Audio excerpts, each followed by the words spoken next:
오늘 여러분 읽은 이 말씀은요, 그 고린도전서 10장이잖아요.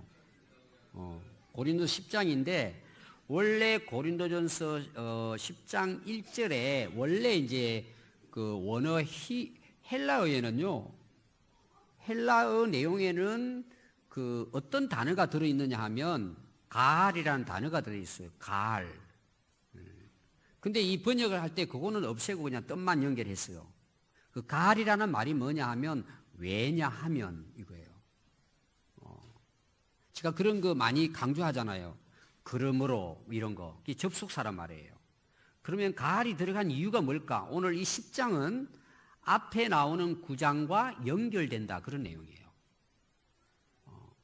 9장의 내용 때문에 10장이 기록되었다 이런 내용입니다. 그럼 우리가 앞에 장을 알아야 되겠죠. 그래서 우리가 9장을 전부 다 우리가 공부할 수는 없으니까 제가 23절부터 여러분들에게 앞에 내용을 설명하려고 해요. 오늘 연결이 되기 때문에. 그 9장 그 23절에는 사도 바울이 어떻게 기록을 하고 있느냐 하면 내가 복음을 위하여 모든 것을 행함은 복음에 참여하고자 합니다. 이 사도 바울의 사명이 뭐예요? 땅 끝까지 이 천국의 복음을 전하라고 주신 거잖아요. 이 사도 바울은 모든 일을 할 때 이 복음을 위해 살았다는 내용이에요. 그래서 이 고린도 교회에 전해주는 이 말씀도 하나님께서 자기에게 맡겨준 이 복음의 사명을 위해서 가서 복음을 전했고, 그리고 사도 바울을 통해서 고린도 교회가 개척이 됐단 말이에요. 이 사도 바울은 오직 하나님께서 맡겨준 이 복음의 사명에 자기는 최선을 다하고 살고 싶다. 그게 이제 사도 바울의 가지고 있는 어떤 사명감이라고 볼 수 있습니다. 근데 24절부터 보면은 운동장에서 다름질하는 그 운동선수에 대한 이야기를 예를 듭니다. 그래서 다 달리기를 하는데 달려갈지라도 오직 상을 받는 사람은 한 사람인 줄 너희가 알지 못하느냐. 너희도 상을 받도록 이와 같이 다름질을 하라 그랬어요. 그럼 이 당시는 로마 시대입니다. 그리고 고린도 교회는 로마 그리스 지역에 있는 도시입니다. 그럼 그 당시 경기는 뭐예요? 오늘 우리는 말하는 올림픽이 시작이 됐잖아요. 그리스에서. 그럼 그 당시 우리가 그리스의 올림픽이라고 하는 것은 거의 달리기예요. 물론 뭐 창 던지기도 있고 그러지만 대부분 그 운동 경기가 육상 경기입니다. 오늘처럼 뭐 축구공이 있고 뭐 이런 게 배구공 이런 게 없잖아요. 달리기예요.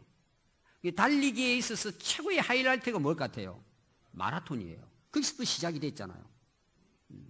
그러니까 사도 바울이 고린도 교회 성도들에게 이 운동 경기에 대해서 너무나 잘 아니까 우리가 달리기를 하는데 어떻게 달려야 되느냐? 달리는 사람을 다 봐라. 경기에 나와가지고 그 마라톤이라든지 뭐 100m를 하든지 달리는 그 선수들이 열심히 준비하고 달리는데 왜 달리겠냐? 상 받기 위해 달리지 않겠냐? 그것도 1등하기 위해 달리지 않냐? 지금도 마찬가지죠.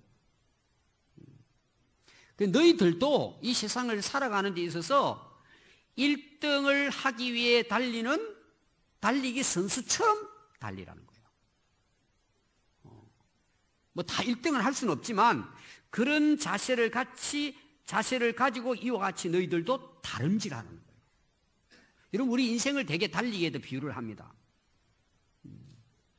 여러분들이 이제 지금까지 달려왔잖아요, 인생을. 또 이제 2019년 스타트 라인에서 출발해서 우리가 달린 거예요, 지금. 우리 인생은 달리기와 같다는 내용이에요. 특별히 뭐냐? 인생은 100m 달리기가 아니고 1000m 달리기도 아니에요. 마라톤이에요. 제일 달리기 경기에서 긴 거리가 마라톤이잖아요. 그럼 달리는 사람은 어떤 자세로 달리느냐? 최선을 다한다는 거죠. 여러분들이나 저나 이제까지 살아온 삶을 돌아보면서 어떻습니까, 여러분? 최선을 다하셨습니까? 우리 학생들 얘기 많이 있잖아요. 우리 학생들은 최선을 다해서 공부했습니까? 또 사업하는 분들, 직장생활하는 분들 최선을 다하셨습니까? 특히 우리가 영적인 다름질에서 하나님이 우리에게 맡겨준 이 삶을 위해서 최선을 다했느냐는 거죠. 여러분, 최선을 다하면 돼요. 안 될 게 없어요. 우리는 다 그런 능력을 하나님이 주셨어요. 올 한 해는 우리가 오늘 사도 바울이 예를 든 것처럼 1등하기 위해서 달리는 것처럼 무슨 일이든지 특별히 하나님 주신 사명을 위해서 우리가 힘차게 최선을 다해서 365일을 달린다면 여러분 결과가 어떻게 될 것 같아요? 여러분 그냥 희망이 아니에요. 최선을 다하는 자에게 희망은 주어지는 거예요. 그래서 오늘 여러분들이 딱 하루를 이제 출발했잖아요. 1년을 출발했어요. 어떤 자세를 가지고 달리느냐? 경기를 하는 올림픽 선수처럼 1등하기 위해서 달리는 그런 자세로 달리자는 거죠. 아멘. 여러분 힘차게 최선을 다하면 됩니다. 하나님께서 그런 자에게 또 어떻게 역사하십니다. 최선을 다하는 거죠. 우리가 할 수 있는 만큼. 근데 25절을 보면 어떻게 나오는 줄 아세요? 그러면 그렇게 이기기를 원하고 1등 하기를 서로 다툰단 말이에요. 달리기 할 때도 앞서 갔다 뒤로 갔다 막 다투잖아요. 이 경기 선수들이요, 경기에 갔을 뿐만 아니고 그 달리기 선수가 그 경기에 딱 들어서기 전까지 뭐예요? 엄청난 연습과 훈련을 합니다. 그럼 무슨 훈련을 할까요? 9장 25절에 보니까 이기기를 다투는 자마다 모든 일에 절제한다 그랬어요. 따라요, 절제. 그들은 썩을 승리의 관을 얻고자 달려가지만 우리는 그리스도인이죠. 썩지 아니할 영원한 것을 위해서 달려간다는 거죠. 자, 보십시오. 옛날에 마라톤에서 1등한 사람들이 있어요. 옛날 로마 시대부터 해가지고 지금까지. 여러분 지금 살아있는 사람이 얼마나 될까요? 죽은 사람이 더 많아요. 1등한 사람들이. 그때 당시에는 월계관이에요. 그 얼마나 오래 가겠어요? 지금은 매달입니다. 그거 죽으면 박물관 가요. 별로 의미 없어요. 세상에서 1등하는 것 사람들은 뭐 칭찬을 하고 높여주지만 그게 얼마나 오래 갈까요? 그건 다 썩어 없어집니다. 그러나 우리가 받을 영원한 하나님의 나라의 면류관 상은 어떨까요? 영원하다는 거죠. 우리의 달리기가 그냥 달리는 것이 아니고 하늘의 영원한 상을 위해서 썩지 아니할 걸 위해 달려간다는 거예요. 사도 바울이. 그런데 그걸 우리가 이루기 위해서 운동선수들이 어떻게 한다고요? 모든 일에 절제한다는 거예요. 절제가 뭘까요? 자기 관리입니다. 자기를 통제하는 거예요. 자기를 제어하는 거예요. 여러분 모든 경기에서 이기는 그 선수들은요, 물론 능력도 있고 여러 가지 있겠지만 중요한 것은 자기 관리예요. 체력 관리, 음식 관리, 친구들 관리, 모든 면에서 관리하기가 얼마나 어려운지 몰라요. 이 승리의 비결이 뭘까? 자기 관리예요. 여러분 이게 정답입니다. 여러분 남 탓하지 마시고 대통령 탓하지 마시고 정치인들 괜히 앉아서 그 별 도움 안 되는 큰 여러분 원망하고 불평하고 탓하지 말고 자기를 탓해야 돼요. 내가 내 자신을 관리하지 못하고 누가 나를 책임져 줍니까? 여러분 모든 일에 성공하고 그래도 뭔가 이룬 사람들은 자기 관리가 확실한 사람들이에요. 사도 바울이 그렇게 살았단 말이에요. 자기를 관리해야 돼요. 오늘 제가 두 번째 여러분들에게 말씀드립니다. 자기 관리가 중요하다는 거예요. 그래야 뭐예요? 이기는 거예요. 자기 관리입니다. 26절을 보면 달리게 하는 선수들이요, 향방 없는 것 같이 아니한대요. 방향이 있다는 거죠. 분명한 목표 지점을 향해 달려간다는 거예요. 그래서 사도 바울도 나는 달려왔는데 향방이 없이 그냥 막 달리지 않았다는 거예요. 또 싸우기를 허공을 치는 것 같지 아니하고, 여러분 싸우면 대상자가 있잖아요. 예를 들면 권투 선수라고 생각합시다. 그럼 우리가 이제 뭐 라이트, 레프트 뭐 이렇게 날리잖아요. 스트레이트, 훅 해가지고 치고 그러잖아요. 근데 앞에 그 상대 선수가 여기 있으면 머리를 맞춰야 되는데 잘 싸우지 못한 사람은 어때요? 눈 딱 감고 머리 숙이고 그 다음에 두 팔을 어떻게 해요? 막 막 헤엄치듯이 막 그냥 뭐 어딘지 모르고, 그럼 앞에 있는 선수가 어떻게 해요? 피해가지고 뒤통수 한 대 치면 어때요? 끝나잖아요. 아니, 싸우는 사람이 허공을 치면 어떻게 해요, 손을? 오늘 많은 사람들이 실패하는 게 뭘까요? 초점을 상실해버리는 거예요. 내가 달려가야 할 목표 지점을 상실하고 그냥 달리는 거예요. 그냥 열심히 사는 거예요. 그냥 최선을 다하는 거예요. 목적이 없어요. 그 나중에 지나고 나서 보니까 이탈해버린 거예요. 얼마나 여러분 억울합니까, 인생이. 사도 바울은 그 목표가 분명했다는 거예요. 그 목표가 뭐예요? 하나님께서 부르신 부름의 상이에요. 앞서가신 예수님을 목표 삼고 달렸다는 거예요. 여러분, 우리 인생 실패하지 않는 가장 중요한 게 뭘까요? 목표 지점을 상실하지 않는 거예요.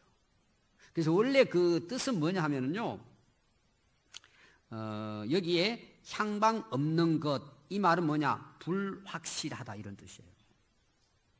여러분, 인생을 어떻게 사십니까? 확실하십니까? 인생의 목적이? 여러분, 인생을 살아가는데 이게 인생이야, 이게 진짜 우리가 달려가야 인생길이야, 여러분, 그게 확실하십니까? 여러분, 어떻습니까? 우리는 또 예수 믿고 하나님 믿는 성도들인데, 여러분들이 인생을 살아가는 데 있어서 분명한 목적의식을 가지고 신앙생활하고 인생을 살아가는 거죠. 확실하냐는 거죠. 오래전에 나온 책, 불확실한 시대라는 책이 있었어요.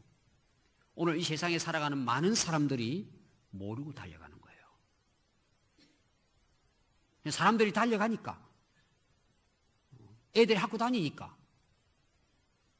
직장생활 하니까, 그냥 밥 먹고 사니까 그냥 가는 거예요. 내가 달려가야 할 방향이 불확실한 거예요. 불확실하다는 뭐예요? 가서 보니까 아니라는 거죠. 얼마나 억울합니까, 여러분, 인생이. 저는 여러분, 한 해를 시작하면서 여러분들이 달려가야 할 목표 지점이 분명하기를 바라요. 저는 하나님의 나라예요. 왜 하나님 나라인 줄 아세요? 영원하기 때문이에요. 또 성경은 그걸 우리에게 분명하게 말해주고 있어요. 여러분, 우리가 하나님의 나라가 우리의 인생의 목표 지점이 아니면 결론적으로 어떻게 될까요? 죽으면 다 끝나는 거예요. 그러니까 살아가는 게 재미가 없어요. 내가 인생에 대해서 확신이 없는데 어떻게 여러분 인생을 바르게 살 수 있습니까? 그러니까 뭐 마시라 부어라 그냥 기분 나는 대로 살다가 인생 탕진해버리는 거예요. 저는 여러분, 한 해를 새롭게 시작하면서 여러분들이 달려가야 할 인생길이 확실하기를 바라요. 영원히 후회함이 없는 그것이 여러분들의 인생의 목표가 되어서 달려가면 여러분 인생 승리하게 될 줄로 믿습니다. 그 다음에 27절에 보니까 사도 바울이 절제했다 그랬잖아요. 좀 더 구체적으로 설명합니다. 내가 내 몸을 쳐서 복종하게 한다 그랬어요. 자기 몸을 치는 거예요.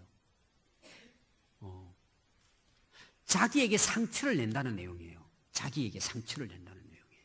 여러분, 왜 자기를 굴복시키고 자기를 치고 자기에게 상처를 내요? 문제가 나에게 있다는 거죠. 문제가 나에게 있다는 거죠. 그러니까 절제한다는 내용은 뭐예요? 이게 어렵습니다, 여러분. 이게 피 흘리기까지 싸우는 거예요. 자기와의 싸움에. 자기를 치는 거예요, 자기를. 자기를 복종시키려고. 문제는 내게 있다는 거죠, 지금. 오늘 여러분들이 한 해를 시작하면서 딱 이 한 말씀만 여러분들이 깨달아도 그 다음에 제가 구체적인 내용을 설명합니다. 이제 10장의 내용인데요. 자기에게 문제가 있다는 것만 제대로 파악하면요, 우리 인생 승리할 수 있습니다. 나를 치지 않는 거죠.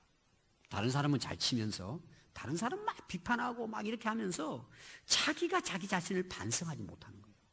돌아보지 못하는 거예요. 자기를 굴복시키지 못하는 거예요. 문제는 여기 내가 걸림돌인데, 인생에. 이거를 확실하게 깨닫지 못하니까 뭐예요? 패배하는 거예요, 인생을. 자기가 자기 스스로 속아서 넘어지잖아요. 여러분, 누가 내 인생을 망가뜨렸습니까? 하나님이십니까? 다른 사람입니까? 자기 자신이에요. 문제는 뭔 줄 아세요? 자기가 책임져야 돼요. 근데 우리는 뭐예요? 내 마음대로 살아놓고 책임은 부모에게, 책임은 사회에게, 책임은 하나님께 돌려요. 잘못을 다 자기 해놓고. 그러니까 그 인생이 어떻게 돼요? 변하지를 않는 거예요.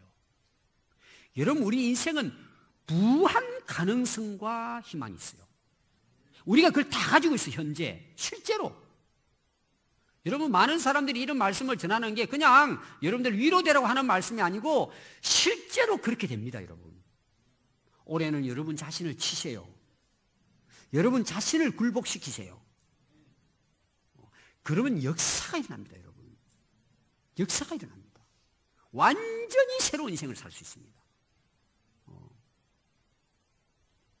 그러면서 사도 바울이 그 승패는 내게 나를 절제시키고 나를 굴복시키는 여기에 있는데 어떻게 구체적으로 해야 되냐는 거예요. 그게 뭐예요? 가르라고 했죠?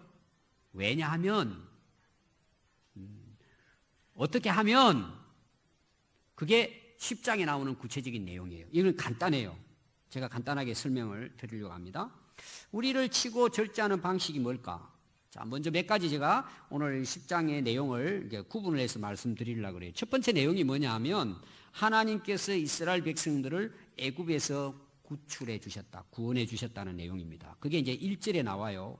형제들아, 나는 너희가 알지 못하기를 원하지 아니하노니 우리 조상들이 다 구름 안에 있고 바다 가운데로 지났다 그랬어요. 그러니까 너희들이, 이 고린도교회 성도들을 이야기합니다. 이거 꼭 너희 알아야 돼. 이스라엘 백성들이 모세의 인도함을 따라서 홍해를 건너가지고 이 광야 생활을 한 것에 대해서 너희들이 분명히 알아야 돼. 여러분, 우리가 인생을 살아가면서 우리에게 많은 그 교훈을 주는 게 뭐예요? 역사입니다, 역사. 아, 과거 역사는 저랬구나. 아, 저 옛날 사람은 저렇게 살았구나. 역사가 우리에게 주는 교훈이 굉장히 많아요. 그래서 여러분, 역사 공부를 많이 하는 사람일수록요, 실패를 덜 합니다. 특히 하나님의 역사를 여러분들이 성경을 통해 깨달으면 앞으로 내가 어떻게 살아야 될 게 보여요. 왜? 하나님이 그렇게 역사하기 때문에. 그러니까 이 고린도 교회 성도들에게 이 사도 바울이 너희들 이스라엘 백성들을 분명히 알아야 돼, 너희들. 그러고 이제 말씀을 합니다. 그들은 구름 안에 있고 바다 가운데로 지나왔다는 게, 바다는 홍해를 가리킵니다. 그리고 2절에 보면 모세에게 속하여 다 구름과 바다에서 세례를 받았다고 이야기해요. 그 세례를 받았다는 말이 무슨 말이냐? 여기에 대해 많은 이제 해석이 나와요. 저는 간단하게 설명하면 이런 겁니다. 그때 어떻게 세례를 받았겠어요? 여러분, 우리가 일반적으로 세례라는 말이 뭐예요? 물속에 들어갔다가 죽고 다시 사는 거잖아요. 세례는 옛 사람이 죽고 새 사람이 다시 사는 거예요. 그러면 이 이스라엘 백성들이 구름과 그 다음에 그 홍해를 지나 건너온 것을 사도 바울은 신약에 와서 해석하기를 세례받았다라고 이야기하는 거예요. 그들은 물속에 잠긴 것도 아니에요. 물에 잠긴 사람들은 애굽 사람들이에요. 그 왜 세례라고 했을까라는 거죠. 제가 많은 주석을 봤는데 이걸 명쾌하게 기록한 사람들이 없어요. 그냥 세례받았다 이렇게 지나가 버려요. 딱 하나의 이유가 있습니다. 애굽에서 완전히 떠났다는 의미가 있는 거예요. 다시 말하면 애굽의 사람이 아니라는 거 이제. 그러죠? 홍해를 건넜다는 말은 여러분 강을 건넜다는 것은 떠났다는 의미예요. 완전히 떠났다는 의미예요. 그럼 우리가 오늘날 예수님의 이름으로 세례를 받잖아요. 그럼 이제 옛 사람이 아니고 옛 사람은 죽고 새로운 사람이 됐다는 의미잖아요. 물로 세례를 받고 뭐 침례를 받든지. 그럼 여러분 이스라엘 백성들을 보십시오. 지금 이 내용이에요. 그들이 홍해를 지나서 그렇게 완전히 애굽을 떠났는데도 불구하고 이 이스라엘 백성들은 계속해서 애굽에 대한 미련을 갖고 있는 거예요. 몸은 떠나 나왔는데 마음은 애굽에 가 있는 거예요. 이게 40년 동안 광야의 훈련을 받고 고난을 받으면서도 불구하고 오늘 우리가 돌아봐야 될 문제예요. 세례는 받았는데 여전히 세상 사람으로 사는 거예요. 그 당시 고린도 교회 성도들이 그랬단 말이에요. 너희들 이거 똑바로 알아. 사도 바울이 그렇게 말씀한 것입니다. 그리고 이들은 세례를 받고 홍해를 건너서 광야 생활하는데요. 3절 보니까 다 같은 신령한 음식도 먹고 다 같은 신령한 음료도 먹어서 신령한 반석으로부터 마셨다. 근데 그 반석은 곧 그리스도이시다. 이렇게 이제 말씀합니다. 여기 신령한 음료라는 것은 특별한 음료라는 것이 아니고 하나님이 주셨다. 그런 의미예요. 광야에서 물이 어디 있어요? 아니, 어떻게 바위에서 물이 나오겠어요? 하나님이 그렇게 해서 그들에게 먹여주셨다는 의미예요. 특별한 물이죠. 하나님께서 주신 것이기 때문에 신령한 겁니다. 근데 그 바위에서 물이 나왔는데 그 바위가 뭐냐? 예수 그리스도시라는 거예요. 여러분들이 그 말씀을 잘 보시면 그냥 이제 스쳐지능한 말 중에 어떤 말이 나오느냐? 이는 그들을 따르는 신령한 반석으로부터 이렇게 되어 있어요. 다시 말하면 이 반석이 계속해서 40년 동안 이스라엘 백성들이 광야 생활하는데 따라다녔다는 내용이에요. 이 바위덩어리가 지금 원 해석은 문자적으로 그런 해석이에요. 그럼 여러분 보세요. 모세가 바위를 쳤더니 물이 쏟아나가 마셨잖아요. 그럼 그곳을 떠나요. 그 바위가 따라왔다는 내용이에요. 이 가능해요? 가능 안 해요? 그냥 지나가니까 무슨 말인지 모르죠. 아니 한 번만 그곳에서 바위에서 물 마시고 끝났을까요? 그럼 그곳을 떠나야 되는데 그 바위가 움직였을까요? 안 움직였을까요? 뭐 생각도 못한 거니까 잘 모르겠죠. 움직이지 않았어요. 바위는 그대로 있어요. 근데 40년 동안 그들은 목이 마르지 않고 물을 마셨어요. 왜 그런 줄 아세요? 그때 예수님이 그들과 함께 하셨다는 내용이에요. 실제로 예수님이 함께 하신 거예요. 그들과. 물론 삼위일체 하나님이 함께 하셨지만 예수님은 창조 때도 하나님과 함께 세상을 창조한 분입니다. 이스라엘 백성들이 광야 생활을 할 때도 하나님은 그곳에 함께 하시고 그들이 필요할 때마다 뭐예요? 물을 내게 해주셨다는 거예요. 물론 하나님이 하신 일이지만 이제 그런 의미입니다. 그리고 특별히 이제 신약에 와서 그리스도라는 말은 뭐예요? 그 예수 그리스도를 통해서 우리가 뭐예요? 그분으로부터 오는 말씀과 성령과 그 어떤 생수를 우리가 받아 마심으로 뭐예요? 복음을 들음으로 우리가 구원을 받았다는 거죠. 이 광야 생활을 그들이 충분히 통과할 수 있는 것은 하나님이 인도하시고 함께 하시되 예수님께서도 함께 하셔서 신령한 음료와 신령한 음식을 만나와 매출하기를 40년 동안 먹게 됐다는 거예요. 하나님이 함께 하셔서. 지금도 마찬가지입니다. 하나님은 오늘도 우리 광야 같은 인생을 살아가는 우리들에게 하나님은 함께 하십니다. 자, 근데 5절을 보면은요. 두 번째 내용입니다. 하나님은 다수를 기뻐하지 않으심으로 그들이 광야에서 다 멸망당했다는 거예요. 대다수가. 자, 다수를 하나님 기뻐하지 않아요. 자, 예를 들어 여러분들이 이제 저도 얼마 전에 그 제주도에서 그 제주도 그 귤감을 직송하는 걸 샀어요. 그 며칠을 뒀거든요. 박스를 열어보니까 상했어요, 안 상했어요? 그럼 어떻게 해요, 여러분들? 그 상한 거 어떻게 해요? 아깝다고 먹어요? 근데 그걸 오래 두잖아요. 여러분, 오래 둬보세요. 거의 다 상해버립니다. 아마 한 달 남겨두면 다 상해버릴걸요. 그럼 여러분 보세요. 박스 안에 들은 것이 다 상하고 한두 개가 안 상한 거예요. 그럼 여러분들이 뭘 먹어야 돼요? 안 상한 걸 먹는 거 당연하잖아요. 이스라엘 백성들이 광야 생활을 하면서요, 그들이 애굽에서 구원받아 가지고 광야 생활 40년 동안 하는 경우에 이들이 다 상해버렸다는 거예요. 다수가. 이 버리는 거죠. 그래서 소수의 사람과 특별히 뭐예요? 여호수아와 갈렙과 그 광야에서 다시 태어난, 애굽에서 태어나지 않은 광야에서 태어난 이세들과 함께 가나안 땅에 들어갔다는 거예요.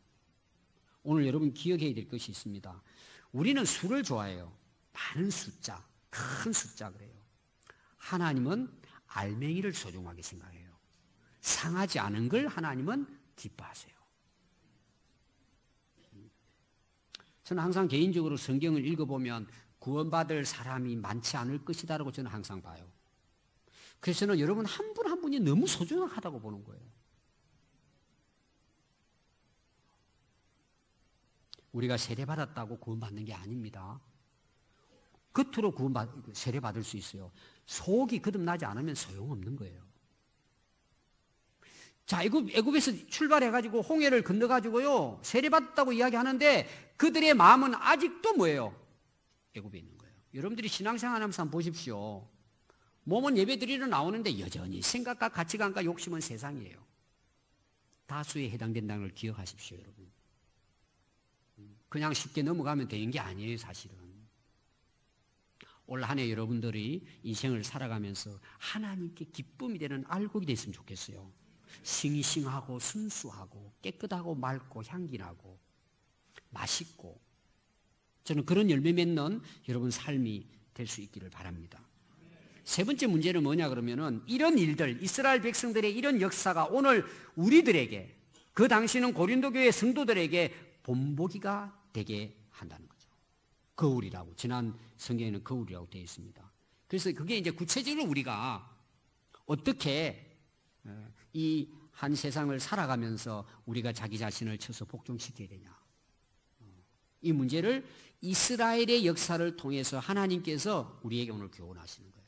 그래서 그 6절에 보면 이런 말이 나와요.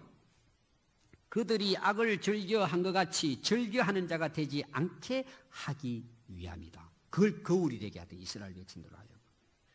자, 네 가지가 나옵니다. 거기 거울을 우리가 보고 본보기를 삼지 말아야 될 거예요. 그들을 보고. 첫 번째, 그들과 같이 우상 숭배하지 말라. 제가 며칠 전에도 우상 숭배 계속 강조했죠. 첫 번째 계명입니다. 여러분, 우상 숭배하는 자들은 다 어떻게 됐다고요? 광야에서 엎드려 멸망했다는 거예요. 너희들은 그들과 같이 우상 숭배하지 말아라. 두 번째입니다. 그들과 같이 행음하지 말아라. 일곱 번째 계명입니다. 제가 이제 성경 구절을, 실제로 있었던 이야기를 다 지금 여러분들에게 설명할 수 없는데 중요한 내용만 설명합니다. 그들 중에 어떤 사람이 음행하다가 하루에 23,000명이 죽었나니 우리는 그들과 같이 행음하지 말자. 오늘 세상 보십시오, 여러분. 영적으로 타락, 즉 하나님을 온전히 섬기지 않고 우상 숭배하죠. 하나님도 내 필요를 위해서 섬기죠. 우상 숭배입니다. 그러니까 영적으로 타락하면요, 100% 성적으로 타락합니다. 그게 역사예요. 오늘 시대를 한번 보십시오, 여러분. 우리나라뿐만 아닙니다. 세계적으로. 그걸 본보기로 하나님께서 이스라엘 백성들에게 보여주라는 거예요. 오늘 이 고린도 교회 성도들에게, 그들을 너희들의 거울을 보고 비춰보라는 거죠. 세 번째입니다. 그 이스라엘 백성들과 같이 하나님을 시험하지 말라. 이거는 제3계명에 속해요. 하나님의 이름을 망령되이 하는 거죠. 이런 내용입니다. 예를 들면 못된 짓을 다 해요. 그러면서 큰 소리 칩니다. 하나님 어디 계시냐고. 아니, 하나님 계시면 나와 보십시오. 하나님 말씀 다 거짓말이라는 거죠. 말도 안 되는 이야기 하고 있다고. 그럼 어떤 일이 났습니까? 이스라엘 역사 가운데 광야에서 하나님이 말씀하신 대로 이루셨어요. 그걸 그들이 경험한 거예요. 그러니까 고린도 교회 성도들을 보고 너희들 보라는 거지. 그걸 거울로 보라는 거야. 절대 하나님을 시험하지 말라는 거예요. 여러분, 하나님께 대해서 함부로 말하면 안 됩니다. 하나님의 신실하심과 하나님의 약속과 하나님의 능력은 무한하십니다, 여러분. 참 우리를 불쌍히 여기시고 기다려주시고 용서해 주시는 것이지 함부로 여러분들이 말해서는 안 됩니다. 하나님에 대해서. 네 번째가 뭔지 아세요? 그들과 같이 하나님을 원망하지 말라 그랬어요. 원망입니다. 불평하고 원망하고. 여러분들 이스라엘 백성들이 광야 생활의 특징이 뭐냐? 원망, 불평입니다. 끊임이 없습니다. 올 한 해 여러분들의 인생을 승리하기 위해서는 하나님의 은혜의 범사에 감사하십시오. 네, 감사하는 삶을 사세요. 여러분 한번 돌아보시면 네 가지를 여기 이야기했지만 뭐 여러 가지 다 있겠지만 이게 오늘의 마지막 여러분들이 11절부터 13절 말씀 보면 이런 내용의 결론을 맺습니다. 그들에게 일어난 이런 일은 본보기가 되고 또한 말세를 만난 우리를 깨우치게 하기 위한 거예요. 오늘 우리가 살아가는 시대는 말세입니다, 여러분. 말세에 대한 경고예요. 말세에 대한 경고예요. 그래서 선줄로 생각하는 자는 넘어질까 조심하라. 여러분, 하나님의 은혜가 없이 우리가 살 수 있습니까? 내 힘으로 살 수 있습니까, 여러분? 한번 살아보세요. 여러분, 될 것 같습니까? 다 넘어집니다. 여러분. 다른 말로 말하면 교만이죠. 뭐 내 힘으로 살 수 있어. 내 가진 거로 살 수 있어. 나 하나님 없어도 나 얼마든지 잘 살 수 있어. 기도 안 해도 잘 살 수 있어. 그럼 그게 얼마나 오래 갈 것 같아요? 다 무너집니다, 여러분. 어제 새벽에도 제가 말씀드렸지만 여러분 겸손하도록 힘써야 돼요. 내가 하나님 은혜 없이 어떻게 살아요? 깨어 있어야 되는 거예요. 마지막 13절은 하나님 주시는 시험이 있어요. 우리가 살아가면서 어려움이 있단 말이에요. 그런데 하나님은 반드시 우리가 이길 것만 허락하신다는 거예요. 여러분 시험 들었다고 여러분 절대 쓰러지려고 생각하지 말아요. 쓰러지지 않아요. 다 감당할 수 있도록 하나님 비할 길을 열어주세요. 여러분들이 힘들고 어려운 시험이 딱 오죠? 그럼 어떻게 생각하면 되는 줄 아세요? 이길 수 있다는 생각을 해야 돼요. 왜? 이길 수 있는 시험만 허락하는 거예요. 그렇지 못한 걸 하나님께 다 막아주세요. 다 할 수 있다는 내용이에요. 어떤 힘들고 어려운 역경이 와도 하나님은 견디게 해주세요. 다니엘 같은 경우에는 호랑이 굴에도 들어가게 해주세요. 담대하게. 얼마든지 우리가 하나님 믿고 의지하면 이길 수 있다는 내용이에요. 그래서 여러분들이 뭐 좀 힘들고 어려운 거, 이제 제가 볼 때 우리 성도들이 좀 목사님 힘들고 어렵고 들어보면 이제 뭐 무시하는 것보다도 시간 좀 지나면은 저게 바뀔 텐데 왜 저렇게 호들갑을 떨까? 조금만 지나면 아무것도 아닌 걸 알 텐데. 그러니까 그냥 답이 뭐예요? 기도합시다. 그게 뭐예요? 기도도 하지만 다 시간 지나니까 그러면 어때요? 그게 죽을 것 같았는데 안 그렇죠? 아멘. 그런 일 얼마나 많아요. 여러분들이 그런 좀 힘들고 어려운 일이 있으면 제일 중요한 건 하나님께 와서 엎드리는 거예요. 그리고 기다리세요. 잠잠히. 자꾸 입으로 그냥 불평하고 원망하고 그냥 누가 어떻고 또 사람에게 찾아가가지고 할 필요가 없어요, 여러분. 다 이길 수 있어요. 아멘. 올해는 절대 이러면 승리할 수 있어요. 감당하는 것만 허락하신 하나님께서. 그래서 은혜를 주시는 우리에게. 실망하지 필요가 없다고 말해요. 마지막 말씀을 정리하겠습니다. 우리가 세례받았어요. 그럼 일단 우리 예수 믿게 됐어요. 여러분 세례받았다고 천사가 됩니까? 모든 것이 탁 다 풀립니까? 그게 시작일 뿐이에요. 아직도 우리 마음속에는 뭐가 있어요? 세상 것으로 가득 차 있어요. 세상의 탐심으로, 세상의 욕망으로 우리 안에 있어요. 여러분들 인생을 승리하고 마지막까지 상 받기 위해서 여러분 달려가야 되는데 이게 다 내 발목을 잡고 있어요. 내 안에. 오늘 여러분 다 잘 아실 거예요. 이거 해결해야 돼요, 여러분들이. 이게 다 문제예요, 여러분. 여러분 다 아실 거예요. 여러분 이거 정리하지 않으면요 광야 헤매다가 인생 쓰러지는 거예요. 한번 보십시오. 여러분 지금까지 연세 드시면서 물론 대부분 다 승리하고 살아가시지만 작년 한 해만 한번 보십시오. 여러분 어떻게 살아오셨는지. 되든가요? 그게 오래 갈까요? 여러분 반드시 그거는 망합니다. 요행 없습니다. 여러분 우연 없습니다. 오늘 제 결론 말씀이에요. 이스라엘 백성들이 홍해를 걷는 것은 애국을 떠난 거예요. 돌아갈 수 없어요. 근데 미련을 가지고 있는 거예요. 그 재미를 못 버리는 거예요. 그러니까 신앙이 어때요? 그대로야. 성장하고 열매 맺지 못해요. 그걸 버리지 못하기 때문에.